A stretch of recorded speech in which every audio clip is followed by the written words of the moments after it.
Hey, just wanted to make a video discussing just watched a Jedi video, a Jedi scene comparison video. I forgot his name. Hold on, let me see if I can. No, but he was talking about the Nick scroll, the Nick Fury scroll, the Secret Invasion. He's comparing it to the Bucky, Iron Man, and Captain America scene. And I think he didn't appreciate something about Gravik's character. And Gravik is like the leader of the Skrulls, and they're all they got promised by Nick Fury earlier in the series to that he would help them find a place to survive and get them off of their feet and give them a planet to live on.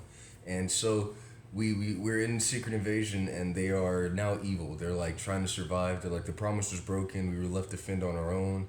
Everything he did to us this is wrong. And it's presented by Jedi as like a sour, like dull storyline, but you got to see it from like the people's point of view and from Gravik's point of view, which is like Gravik's is like saying like he's the one that represents the Skrulls now. He's the one that's like doing all the dirty work to keep his people surviving. What he's saying is, I watch my people who were innocent, who were deserving, who needed help, who were helpless, due to the pressure of corruption and the inability to respond, the inability to have as much resources as the environment was demanding from them for survival, turn them into monsters, into criminals, into people who could not say that they deserved survival, that they deserved help from life.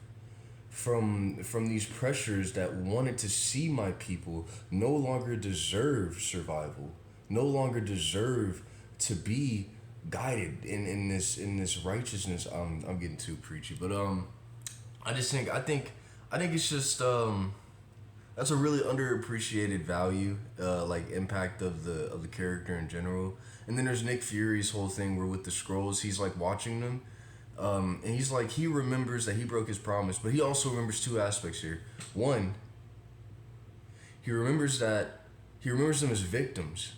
He remembers that they're victims. He remembers that he was supposed to help them. And he sees them as the cute and innocent little tribe of Skrulls that they were in the past. But he also sees them now as they are now. And they're villains. They're terrorists. And so Nick has to deal with the frustration of his violated promise. And then also has to deal with the fact that he's fighting villains, that he still has a clear memory of them being innocent victims, and knows that what likely caused this was just pressures that he didn't help them with.